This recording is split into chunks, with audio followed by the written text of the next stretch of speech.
നിരവധി ആളുകളുടെ ആധാരം ഇപ്പോൾ ഈ ബാങ്ക് കൈവശപ്പെടുത്തിയിരിക്കുകയാണ്. അങ്ങനെ രാധാമണി ചേച്ചിക്ക് ഇത്തരത്തിൽ ജപ്തി ഭീഷണി ഉണ്ടായിരുന്നു.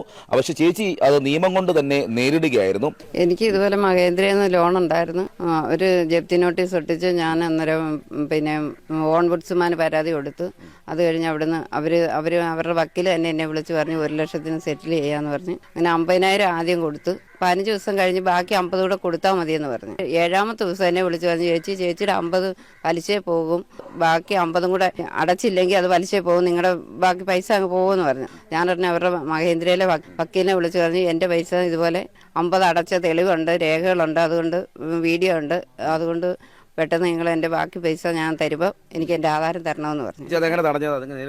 RBIയുടെ ഓൺബുഡ്സ്മാൻ പരാതി കൊടുത്തു. അഡ്വക്കേറ്റ് വിളിച്ച് ഇങ്ങോട്ട് പറഞ്ഞു 1 ലക്ഷത്തിന് ചെയ്യാമെന്ന് പറഞ്ഞു. 50 കൊടുത്തു, രണ്ടാമത് 50 കൂടെ കൊടുത്ത് എൻ്റെ ആധാരം 28 ദിവസം കഴിഞ്ഞപ്പോൾ എടുത്ത്.